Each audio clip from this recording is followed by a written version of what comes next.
Good evening. This is the regularly scheduled meeting of the South Haven City Council for Monday, October the 21st, 2019. I'd like to call this meeting in order. Invocation this evening will be given by the Reverend Aaron Cobbs of the Spiritual Church of Christ. Aaron, thank you for being here. And good evening. Good evening. Let us pray. Heavenly Father, we thank you for this day. Lord, as we gather today at this meeting, we ask that you will be in our midst. Help the council to make decisions that are pleasing to you. Help them to be able to discuss the matters at hand in a reasonable way, and be willing to give up having their own way. Help them make decisions that are beneficial to all citizens in the city and community. Lord, we ask your protection on for our first responders and sometime in their dangerous tasks. We just thank you and we give you all the praise for our city, and we ask for your covering over our city and our community and our state and our nation. Amen. Amen. Thank you, Aaron. And now if you join me for the Pledge of Allegiance. I pledge allegiance to the flag of the United States of America and to the republic for which it stands, one nation, under God, indivisible, with liberty and justice for all. Roll call. Travis. Chris Campbell. Here. Clark Gruber. Here. Joe Reeser. Here. Steve Schlock. Here. George Sleeper. Here. Letitia Wilkins. Here. Scott Smith. Here. Next, we have the approval of the agenda. Make a motion to approve the agenda. Second. We have a motion and a second. Is there any discussion? Seeing none, all those in favor say aye. Aye. Agenda is approved. Next, we have the consent agenda items A through I, and we have a change to item A. I think George has Yes. that. I'd like to make a motion to approve the consent agenda with an addendum or an editorial change to item A with the minutes to excuse Councilmember Schlock versus Gruber.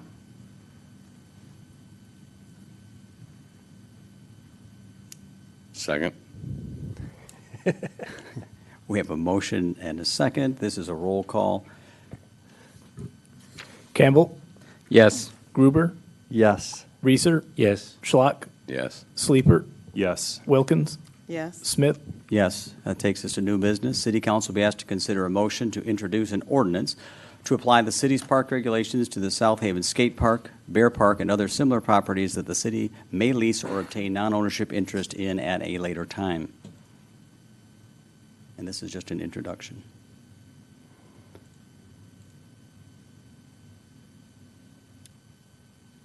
I'll make a motion to introduce the ordinance to apply the city's park regulations to the South Haven Skate Park, Bear Park, and other similar properties that the city may lease or obtain non-ownership interests in at a later time. I'll second.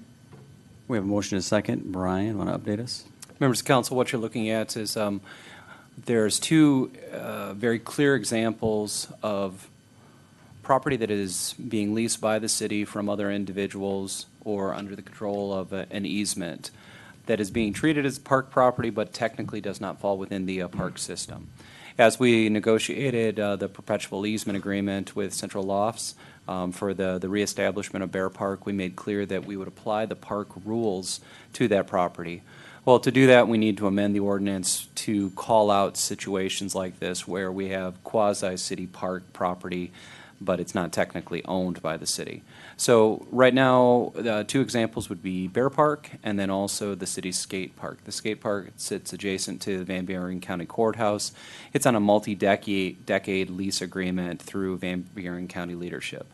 Both of those have rules that are going to be enforced, but technically to just clean up this issue, to apply all of our park rules, we need to amend the ordinance to pull them into the quote-unquote park system. Some of the park rules would be found under Section 58 of the Code of Ordinances. You can't blow up fireworks in a park without formal permission. You can't erect structures. You can't advertise, solicit, vend, or rent any service without the city's formal blessing. Any gatherings in excess of 500 people have to come before the council. Consumption of alcoholic service or alcoholic beverages without the council's formal permission is not allowed. And then it goes on to list out the various regulations, bicycle use, animal use, swimming, boating, etc. The Section 58 of the overall code is fairly lengthy, but what we're trying to do is just make sure that we can apply the park rules to quasi-park property. For tonight, it's a simple introduction, and this is a follow-up to the last week's action or last meeting's action on Bear Park. Mr. Mayor, members of council, I'll answer any questions you have. Sounds good, thank you. Are there any public comments or questions on this? Council, any questions? So I guess just the way this would work then is this would be the introduction, and then we'd have a formal public hearing and adoption at a later meeting. That's correct. And on this, one of the things that we'll then follow up with is the rules are pretty well established at the skate park, and those rules tie back to both the Planning Commission site plan approval for the skate park as well as the lease agreement with the county. So we have established rules there. This will just be an added layer. For Bear Park, we don't have established rules. The intent would be to get those rules in place and then post signage and then issue press releases explaining everything that the public is expected to do when visiting that site. No, it's a good idea, and I'm glad there's going to be some signage at least somewhere that's visible for folks to understand the rules. All right, very good. If there's no other questions, we have a motion and a second to introduce the ordinance. All those in favor say aye. Aye. Opposed, no. It is approved. Next, City Council will be asked to consider a motion to introduce an ordinance to add a new chapter, 130, to the City of South Haven Code of Ordinances to regulate small wireless facilities for the City of South Haven. I'll make a motion to introduce an ordinance to add a new Chapter 130 to the City of South Haven Code of Ordinances to regulate small wireless facilities for the City of South Haven. I'll second. All right, motion and a second, and looks like Bill's going to come tell us all about small wireless facilities.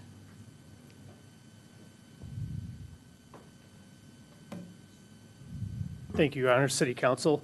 As you can see, actually, from the report, Public Act 365 was passed in lame duck session in December of 2018. This is just another thing similar to the Metro Act. It takes more rights away from us. What this ordinance does, we have to control the process, and that's about all we can do with this new law. So this ordinance would allow us to, in effect, we have to control it by ordinance, and this is the only way of doing it. There might be actually amendments that'll go in front of City Council as this law, because the law is really vague, doesn't give us a lot of guidance. So this is about the best we can do to control it. We currently have five small cells already in place and ACD network. One of them is actually right by the school. If you ever noticed in Elkenberg in the pie-shaped, there's that one power pole. If you look right up, that's a small cell. There's going to be more of these as 5G comes into effect, the big push. And this is just one way of, like I said, it was pushed during lame duck. It was passed during lame duck. It's going to improve. There is a good thing. It's going to improve connectivity throughout our neighborhoods, but we do have to control it so it doesn't turn into the Wild Wild West. So, City Council have any questions on this? Bill, could you just, for the audience, for anyone who's paying attention, can you offer further description of what small cell is? Small cell, you would actually see, if anybody has ridden around town, you can actually see right from the concrete standpipe, there's a large cell tower. That's typically what people are used to. Small cells can be anything from a power pole that you'd see an antenna on.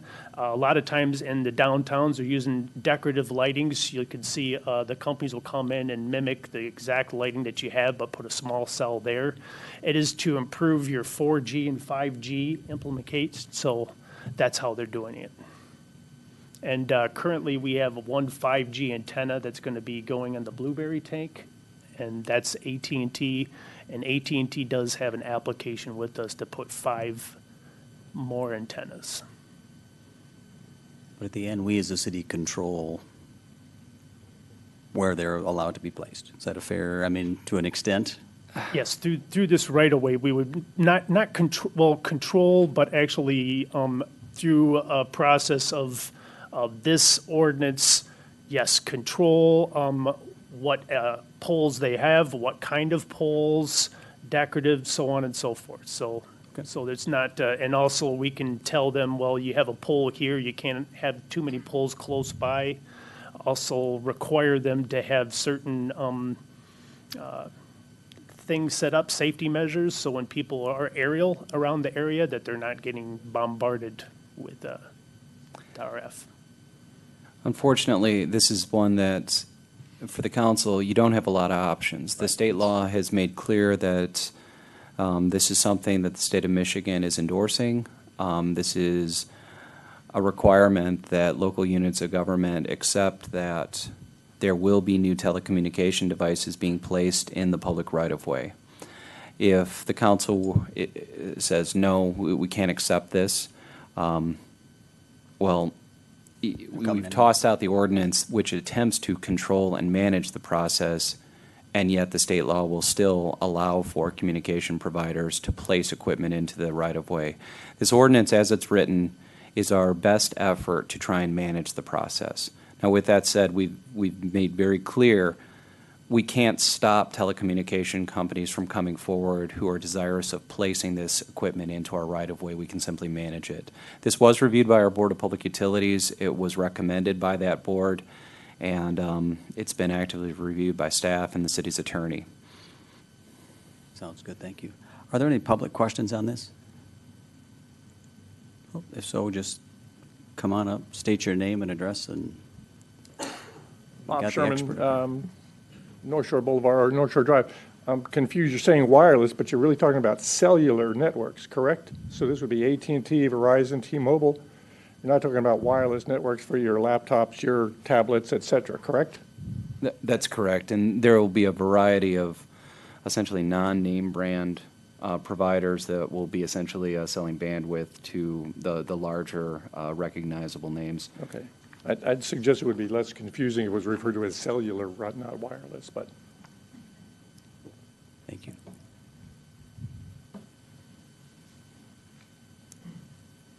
Sandy Fensky, 2 Pine Street.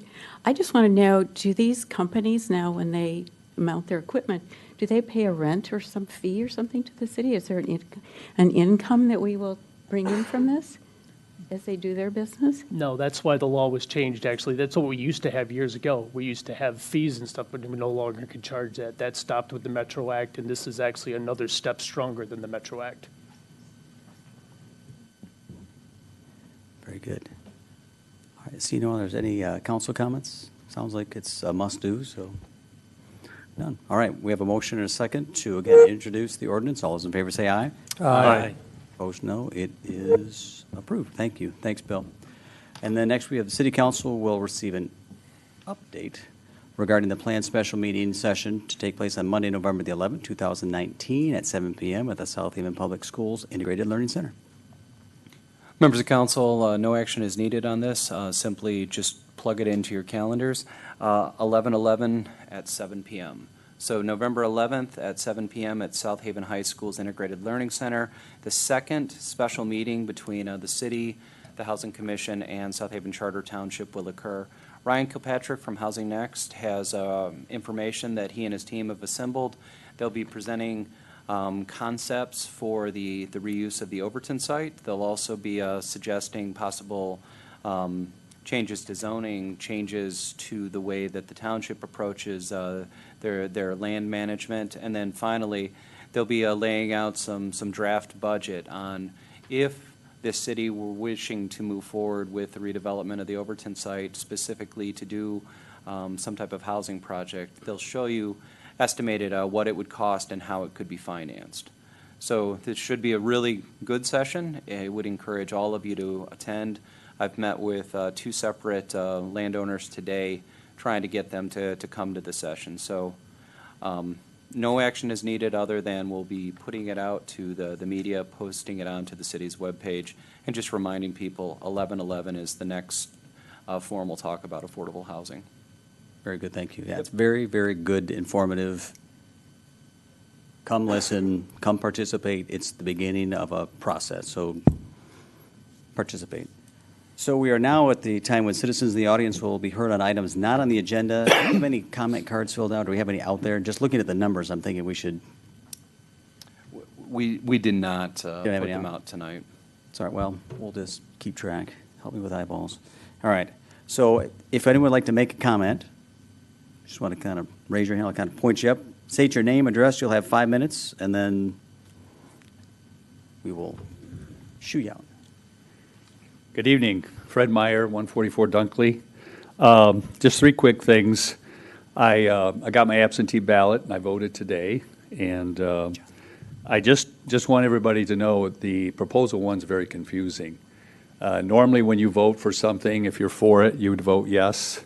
If you're against it, you'd vote no. And if you read the proposal, it's just the opposite. If you're for recreational marijuana, you vote no. You're against it, you vote yes. So I just hope everybody looks at the ballot and doesn't make a mistake in how they want to vote.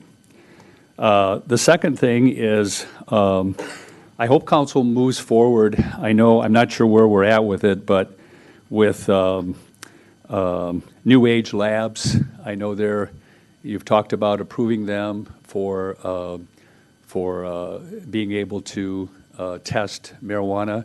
And I know if you read media, there's not only a shortage of marijuana, medical marijuana from growers and processors, there's also a need for labs. And we have a wonderful one right here in town, and I would just hope you'd move forward and get that rolling, hopefully generate a few new jobs and revenue. And the final thing is recreational versus medical marijuana. I think it's a different topic. And I hope, no matter how the vote comes out, that you move forward with medical marijuana. I know I've talked to people that maybe are not for recreational, but certainly do not have a problem with medical marijuana. Again, the benefits you've heard many times over, the jobs, the revenue generated and everything. But I think the biggest winner for medical marijuana is the patients and what we're reading about. Again, I've talked to people that are using medical marijuana I didn't even know about, and not a one of them had a negative thing to say about it. Everyone's very positive, the benefits they're getting from the use of medical marijuana. Thank you. Thank you, very appreciate it. Anybody else? Oh, Gail, come on up.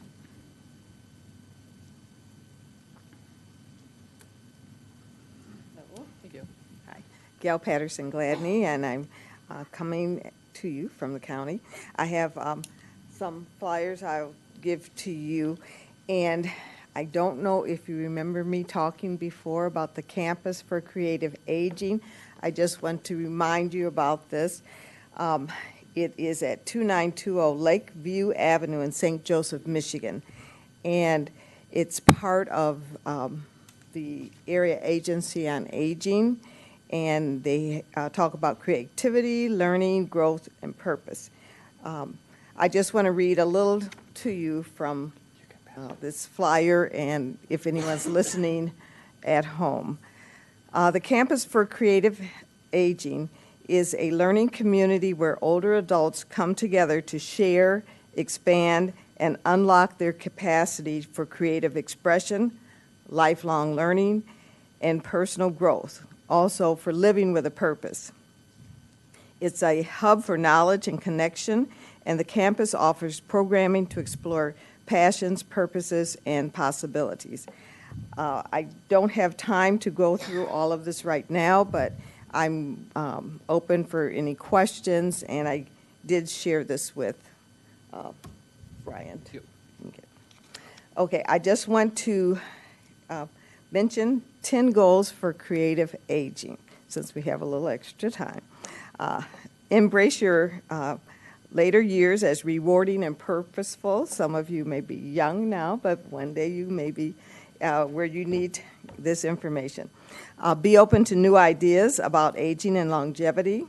Explore your passions and outlets for creative expression. Enjoy new opportunities and experiences. Seek knowledge and lifelong learning. Be an engaged and vital member of your community. And we see that a lot in South Haven. Share your expertise and talents. Create your own path for fulfillment and meaning, and develop and nurture personal connections and relationships, and make choices to be your best self. So those are just 10 of the creative aging goals. I wanted to mention that the Campus for Creative Aging made significant strides in the fiscal year 2019, hiring a full-time campus coordinator, and that is Amy Nichols. Some of you may know her. And contractual kiosk technician moved key aspects of the project forward. A well-attended ribbon cutting and open house spurred significant interest and involvement. There's a Sounds Good choir, so if you have any grandparents or parents who want to sing along with this group, you can tell them about the Sounds Good choir. And it was added to the Computer Learning Center and Aging Mastery program as the third signature offering for the campus. Its first concert performed to a standing room only crowd at the Heritage Center in St. Joseph. And the Center for Creative Aging received one of only 16 national innovative awards from the National Association of Area Agencies on Aging. And I think that's really something that we could be proud of. Berrien, Cass, and Van Buren counties have come together to help to make this possible. And I talked about the kiosk at the senior services here in South Haven. They're going to place one of the kiosks. I was there at the campus today, and it's really easy to use. It's touch screen. It helps seniors to find out recipes for healthy living, exercise, lectures, and it's really great. So maybe you'll get a chance to see it one day. Thank you. Thanks, Gil. Anybody else? Oh, Scott, come on up.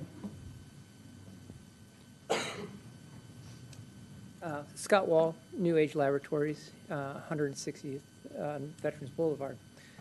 First and foremost, City Council, Mayor, I'd like to apologize to all of you, because the last City Council I was harsh on all of you. I was a little bit emotional. And in general, you have all been supportive, even if you weren't necessarily in favor of opting in. And so I want to thank you for your support of my business. I would like to continue to encourage you to opt in on the medical marijuana, and I'd like you to consider, as we move forward, if depending on how the vote goes, to consider the possibilities of opting in on the adult use marijuana businesses. And so I'd like to encourage everyone to consider voting no on Proposal 1 so that we can have open and constructive conversations about this for the business purposes, so that we can look at the economical pluses that can come to South Haven. I think there's a concept that's gotten out there that this is a money grab for a few, and this is not necessarily true. There's some real economical pluses that can come to South Haven for this. And so I'd like people to kind of reconsider those kind of thoughts. Also, last week, a week ago, I had the opportunity to be in Detroit at the Michigan Commercial Cannabis Conference. Now, this looked at cannabis from a broad spectrum, not just medical and recreational, but also from the standpoint of commercial hemp, which is outside of the concept of anything that would have THC. And so this is a very broad spectrum industry, and all of which have pluses that could benefit South Haven.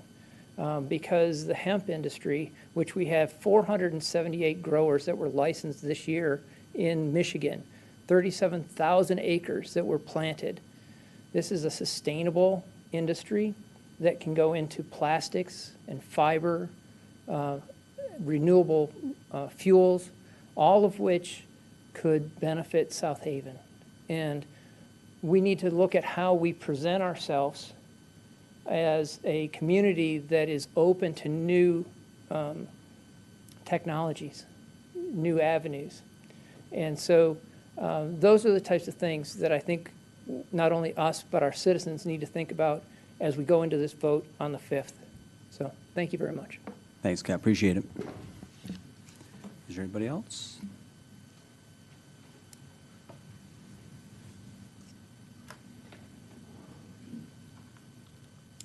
Good evening. Good evening. So good evening, Mr. Mayor and City Council. My name is Rod DeMasso. I reside at 101 North Shore Drive. This year, my wife and I became full-time residents of South Haven. And we believe that South Haven truly is a special place to live. People enjoy South Haven as a quaint, safe, and family-friendly place to live and visit. You've heard this before. That's nothing new. What I would like to encourage is for our citizens to cast a yes vote on Proposition 2019-1 on the ballot for the November 5th election to keep South Haven a truly special place. And a yes vote, what would that do for us? Well, it would prohibit the commercialization of recreational marijuana, for example, retail storefronts in the city. A yes vote does not impact the legal right to possess or use marijuana in the city. It concerns me that what I hear mostly from City Council and some others is all about the potential tax revenue and jobs. I heard it again this evening, but I've also heard it specifically tied to commercialization of recreational marijuana. What I have not heard really is any quantification around tax revenue or jobs for the commercialization of recreational marijuana. But more importantly, what I haven't heard from City Council is the potential material negative impacts to our community, our youth, and our future. If commercialization of recreational marijuana materializes. So no real cost-benefit analysis. So I would like to share some facts, because facts really do matter. And a few important comments coming out of the state of Colorado experience since their legalization of marijuana in 2014. And frankly, it is not good. With respect to tax revenue, a quote from Andrew Freeman, Colorado's former Director of Marijuana Coordination. In other words, their pot czar. You do not legalize for taxation. It is a myth. You are not going to pave streets. You are not going to be able to pay teachers. The big red herring is the whole thing that the tax revenue will solve a bunch of crises, but it won't. So for every dollar gained in tax revenues, Coloradoans spent approximately $4.50 to mitigate the effects of legalization. This comes out of a study that was commissioned by the Centennial Institute in Colorado. So the state gets $1 in tax revenue, but there are $4.50 in costs. In my view, this is not a good outcome, and frankly, this is not good business at the end of the day. So ultimately, who pays for this? It's the people sitting in this room that pay for this. It's the citizens and the consumers are required to pay the remaining $3.50 in costs. So what's the so what there? What does that really mean? An example, $200 is the average increase in Colorado residents saw in their yearly auto premiums the year after they legalized recreational marijuana. This comes out of a study. This is the Zebert State of the Auto Insurance 2018 report. So what about the impacts to our community? Violent crimes has increased by 18.6%, and property crime has increased by 8.3% in Colorado since 2013. Colorado traffic deaths involving drivers who tested positive for marijuana have more than doubled from 55 in 2013 to 138 killed in 2017. So this equates to one person killed every 2.5 days compared to one person killed every 6.5 days. So what about the impacts to our youth? Colorado marijuana use for ages 12 and older is ranked third in the nation, is 85% higher than the national average. 1 in 6 teens who repeatedly try marijuana can become addicted. That comes straight from the CDC website. You've got 1 minute, just so you know. Thank you. Our youth are the future of our community. These are ugly stats for our youth. So what is our future? Do you want a similar experience to Colorado right here in South Haven? I do not, and neither do a number of other Michigan communities. As of today, there are 1,773 communities in the state of Michigan.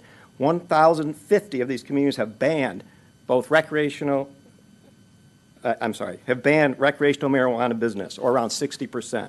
Furthermore, 65% of local jurisdictions in Colorado have banned both medical and recreational marijuana businesses. So facts do matter. And these facts would point to absolutely no reason for us to commercialize recreational marijuana in South Haven. So let's continue to keep South Haven a truly special place and keep commercialization of recreational marijuana out of our town with a yes vote on Proposition 2019-1. Please cast a yes vote. Thank you. Thanks for your comments. Anybody else?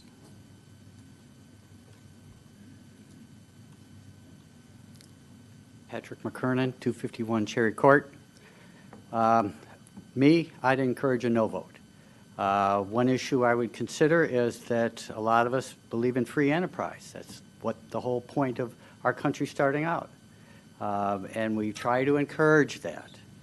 Now, I know that the vote isn't really going to do much if it passes in terms of allowing you to do something. I know you had talked about trying to set up the Planning Commission in order to make recommendations.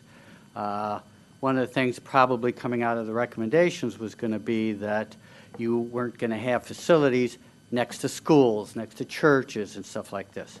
So I also just don't see us becoming Hippieville, USA, once we pass a law allowing people to do what they should be able to do. And in terms of people don't always have the facilities to grow marijuana, they don't always have the facilities to process it. And so if we can encourage people to be allowed to do these kind of things, as we encourage them to be allowed to do alcohol and stuff like that, all these things are regulated. Drugs are regulated. We can do the same thing with marijuana.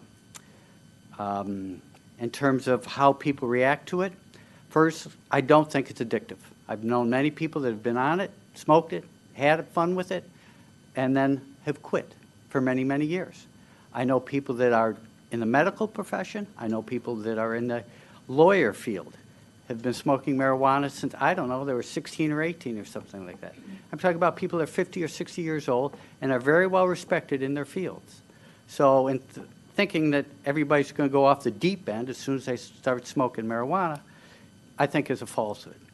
The other thing is, if anybody thinks that regulations and legislation is going to actually change a lot of behavior, I think you know the answer to that. So I propose that people consider seriously voting no, letting the council come back through the Planning Commission and deciding what to really do about how to regulate it in our community. So that's my talk on marijuana. I have one small little note that I'd like to make. Tonight's not really a great example. It's going to be a short meeting. But I know when it happened and I know why it happened.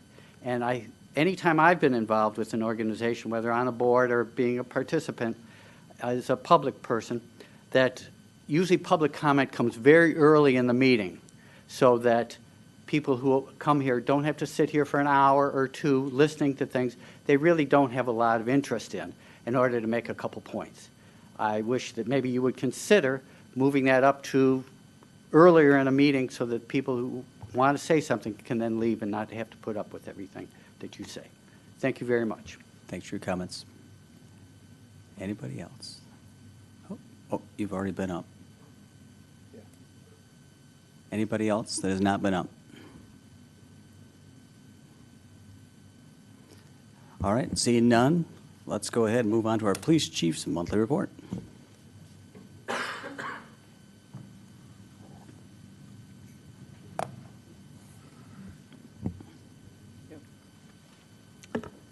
I wanted to start tonight with just giving as much of an update as I can with an accident that we responded to On Sunday, October 13th, we were called to a crash in South Haven Township. Unfortunately, a passenger in the vehicle died of his injuries. Factors contributing to this crash are still under investigation. We were assisted by the Van Buren County Sheriff's Department for traffic control, and our own accident investigator, Kevin Wildy, was called in to conduct a reconstruction. So currently, we have evidence that we seized that is currently being analyzed. So what I would suspect within the next week, we should know those results. Those will then be forwarded to the prosecutor, who will decide on what charges will be brought against the driver.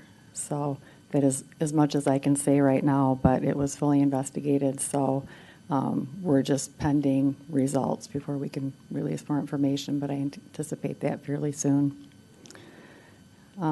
Next, just want to just clarify with everybody about the best mechanism to contact the South Haven Police Department, whether it's a general question versus emergency. So if anyone needs police assistance, the quickest, most efficient way to do that is to call Van Buren County Dispatch, and I've listed that number. That is calling Pawpaw directly. We no longer have dispatch through our police department. There's been some confusion because for many years we did, but we don't have the equipment, we don't have the personnel. All of our emergency, first responder, police, fire dispatches are handled through Pawpaw. And then obviously if it's an emergency, 911.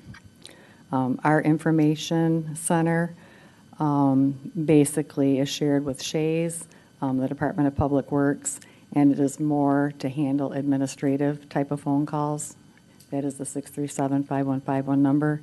Now individuals who do call that number, the person answering the phone can connect them to dispatch, but our information center employees sometimes are met with some frustration because I think maybe we haven't gotten the word out enough for how that process works. So if you do call the information center, that is the procedure that they're instructed to do, is to connect you to the dispatch center to get a police officer en route. So does anyone have questions about that so far? We also have cell phones that each of the police officers have issued to them, paid for by the city. That is because our offices are generally in our car. That was to help facilitate interdepartmental contact and also to enhance and improve our follow-up on cases that we have. Often officers will get calls for service on those phones, and they direct the person to call the dispatch center. And the reason dispatch, besides getting service to who needs it quickly, is important is that is how I can track calls for service. I can go back and look at dispatch times. And in serious cases, that documentation is really crucial for me. So that's why it makes it difficult if someone calls a cell phone and there's a response. It really makes it impossible for me to track. So that's another reason that going through the dispatch center is, for many reasons, the preferred method if you need a police officer. And finally, I've brought two guests with me tonight, our canine officers, Chris Mersman and Kevin Van Brussel, who both recently completed their certification last month. So we have one of the canines here, Riker. He is one of our newer dogs. He is a German Shepherd, handled by Officer Van Brussel. So I will over to Officer Mersman. Thank you. I know some of you guys had come out to the agility field when we first got the dogs, but since you've seen them, we just got back with all of our dogs from Alpena. We went to a certification up north for a week. So now all of our dogs are fully certified and able to do any test or skill that we need them to do. This is Riker, like Chief Thompson said. He is a 2-year-old German Shepherd dog. We purchased him from Shallow Creek Kennels about 11, 12 months ago. And then he's gone through extensive training. He's, because of the law change, where obviously we're talking about marijuana, that it's legal now, he doesn't smell for marijuana. So because of that, it forced us to change some tactics. And so we still have him, and then Kevin also has another dog named Chaos that smells marijuana, and we use him in the schools. We've recently met with Superintendent Schooley, and we'll be actively participating in school searches with all of our dogs. I have a dog that's an explosives dog that we've used in the schools on some unfortunate incidents that have happened in the last few weeks. But we'll be in the schools routinely, conducting locker searches, vehicle searches in the parking lot, at sporting events, proms, all those events. Our explosives dog will be used down at Blueberry Festival during concerts and all this stuff. So the dogs will be a good benefit to the city. We also have a bloodhound that we use to track dementia and missing children. That's a not aggressive dog. These dogs are trained to find people and, if necessary, to use to protect us. So, but we have a very expansive canine program, and we look forward to seeing you guys out in the community. Our dogs are all social, so if you guys want to pet the dogs anytime, you're more than welcome. They live at home with Kevin and I. We all both have children, and so they're with us all the time. And tonight, I think they approved a couple new cars for us with some super fancy heat and cooling alarms in our cars, so that if they overheat or the air conditioning goes out, they send an alert to our cell phones so the dogs don't perish in the car. It happens, unfortunately, because of equipment failure. So hopefully we'll avoid that, but you'll see some new Tahoes soon out and around, so we appreciate you guys approving that. We needed that equipment, so I don't have anything else unless anybody else has a question for me. We've received multiple compliments from the schools on your guys' being present, your response, you personally, the dogs obviously, so thank you for that and for keeping our kids safe and all of us safe. Thank you.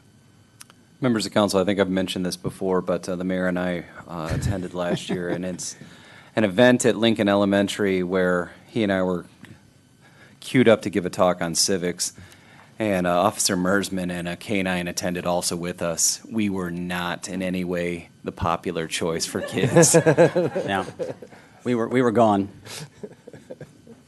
He's chasing this ball. That's his thing more than he likes Kevin, I'm sure. So. And to see them on an agility course, I mean, to see these dogs jump up the way they can jump and move through these courses is impressive. And to hear, I mean, just to search and find people, and you hear stories of, finding people, kids in the woods or whatever, dementia patients, in addition to the other stuff, that's a great asset to have in our arsenal. So it's good stuff.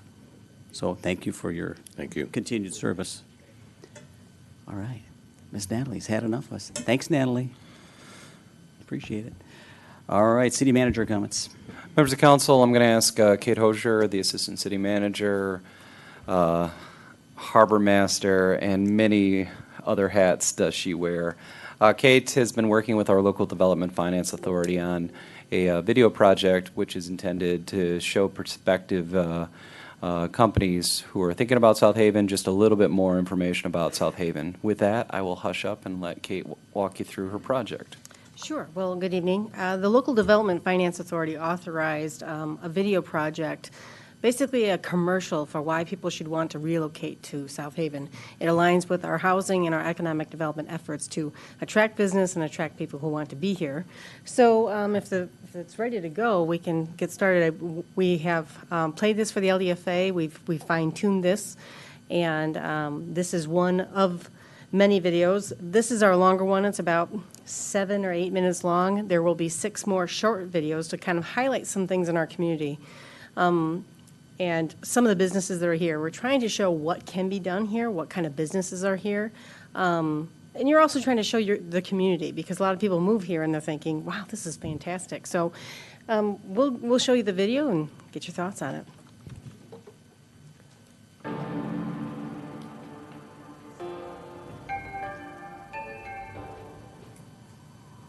South Haven, Michigan, a city known for its beautiful beaches, unrivaled sunsets, and a truly unique downtown experience just steps from Lake Michigan. But did you know that South Haven is also growing and committed to helping you and your business? From small storefront shops to large industrial complexes, South Haven is expanding its reach and invites you to take a look at what we have to offer. But don't take my word for it. Here's what people say about working, living, and being part of the community. South Haven is a city that's located on Lake Michigan. We are a port town, so as you enter South Haven, one of the things you'll notice is as you drive through our downtown, Lake Michigan is your backdrop. And if you haven't been here before, Lake Michigan is the 5th largest lake on the planet, so we enjoy our water. Three Bonds Brewing is a microbrewery and restaurant located in South Haven, Michigan. We have 14 brews on tap that we brew here, plus a full menu of made from scratch food. Almost everything on our menu is made from scratch, so we can support local businesses and get produce and seasonal items on our menu. Food Tools is an industry leader for food portioning equipment, tending to the bakery industry. We've been located in South Haven for about 28 years. We have about 55 people worldwide. Lovejoy is a coupling manufacturer, so we are in the power transmission industry. Couplings, tensioners, torsional control products, so anything that you could think of in a big motor, you probably see a Lovejoy product in that. Revere builds water filtration equipment. We filter water for industrial customers that have something nasty in the water that's worth getting out. And we also do a lot of that for Department of Defense, so we export around the world. Spencer Manufacturing is a custom fire truck manufacturer, contract paint sprayer. Also, we do a lot of service and upfits on fire equipment. Fiber Acoustic is a global automotive, tier 1 automotive supplier. We're headquartered in Darmstadt, Germany, but here in South Haven is the North American headquarters. So we are the engineering, development, purchasing, supply chain center for all of our factories located within North America.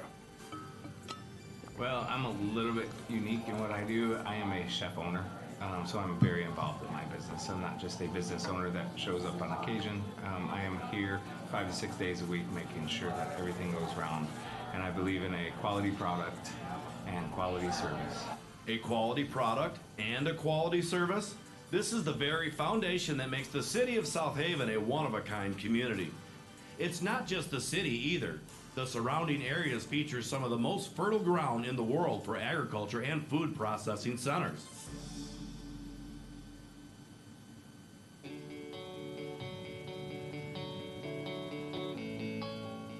When I first moved up here, it was a beautiful place. And then as I lived here, they started making even more improvements to the town. We redid the streets and the sidewalks, and a lot of storefronts are being refaced. The Taste dining experience is definitely a new thought process here in South Haven when we first opened. But it has fit in well since the economy is booming. Tourism is at an all-time high right now. The city manager asked me if there's anything I need or is there anything I'm looking for or I'm lacking in, and I expressed to him about the need for broadband and that fibers is way too expensive for me to bring into our facility. And he told me that I had someone for you to talk to. And that was in the morning. By the afternoon, I had a phone call from a fiber provider that was very appealing to me. We were in some relationships with them as far as helping us get any kind of grants that we might be eligible for moving our operations into this new building. And then just from a talent standpoint, helping us attract talent to the area, developing talent, training, education, partnering with them. South Haven's a great base to locate. For instance, we have this great industrial park that we're in that the city promotes heavily. They make it very easy to come in and you don't have issues with what size is your parking lot going to be and what's your drainage. They've thought all that through. We bought 2 lots. I think they saw that probably better than we did, that we would end up expanding onto both lots. So we've taken over 5 acres here. For years, the road commission would not allow a driveway cut along the front, which, of course, if people pass this brewery because there's no driveway and they have to take a service drive, it would cause a lot of confusion. So The city actually ended up taking over this property from the road commission, so they allowed us to do a curb cut here. Congressman Upton was here a few months ago, and we contacted the city about supporting us just with, police support, just making sure if there was any issues and things. So the city supports us in any way we need, and definitely more support now than what it had been in the past. You could go back to 2002 when the city made a conscious effort to really start investing in infrastructure. So if you go back to then, you saw the investment in a brand new water plant. And we can create 3 million gallons of the best water on the planet every single day and more. If you look at our roads, we've invested in our streets. If you look at electric, we have extremely reliable electric industry. We've invested millions of dollars. We own our own local utilities. So if you're looking to locate a business here, we don't have lost days of work. We are extremely reliable and responsive.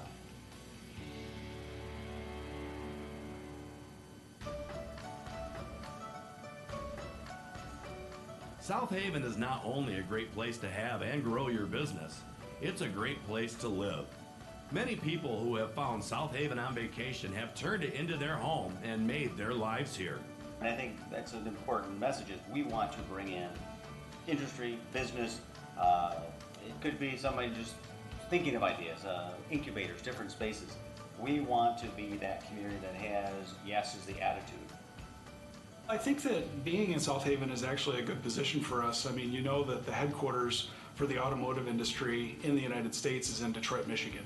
And we're kind of a good distance from Detroit where we're close enough that our people can go there on a day-to-day basis if they need to. Our customers can come and visit us. We're located in the industrial park in South Haven, and actually the water service is awesome. Obviously, that's very important to us being a brewery. Most of our intake is water for beer.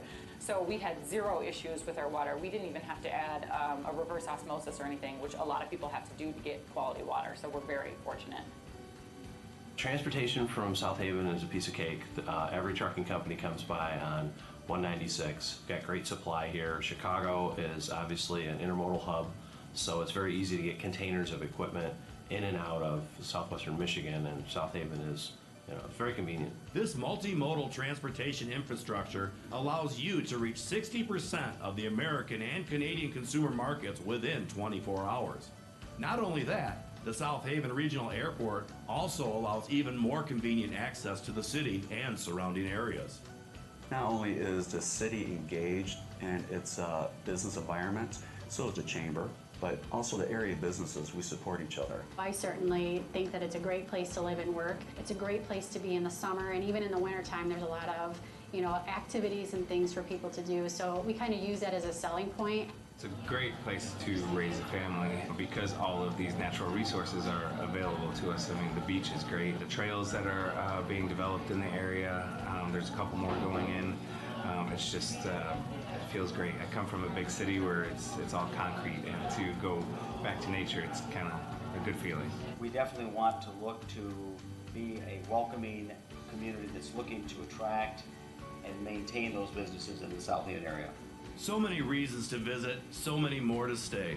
From the schools to the people, the industrial parks to the beaches, South Haven, Michigan can be your next destination for you and your business.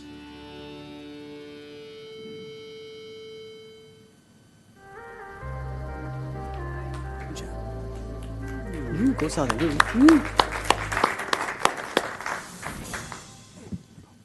Well, Well thank you, done. Mayor. Thank you. Thank you for your input. We had a nice small committee to help us kind of flesh out some of the details that we wanted to get done. But as you can tell, there's still more information to tell. So we're looking at healthcare, our schools, and other things that we can do to show people what's in this area. So. That's very good. With the ultimate goal of then being able to go to a site selector, i.e. places where, we have an economic development coordinator, maybe we take this and hop in the car and go to Chicago and talk to, site selectors that want to, relocate a business. That's right. So That's right. there's the goal. But no, well done. Thanks for all of your support. So, Thank you. Questions, comments? Kate, is the plan eventually to have that video linked on the website or something like that? That's correct. We hope to get it on the website as soon as possible. Mm-hmm. Depending on the rest of the videos, depending on how much screen time the mayor has, does he need a SAG card or?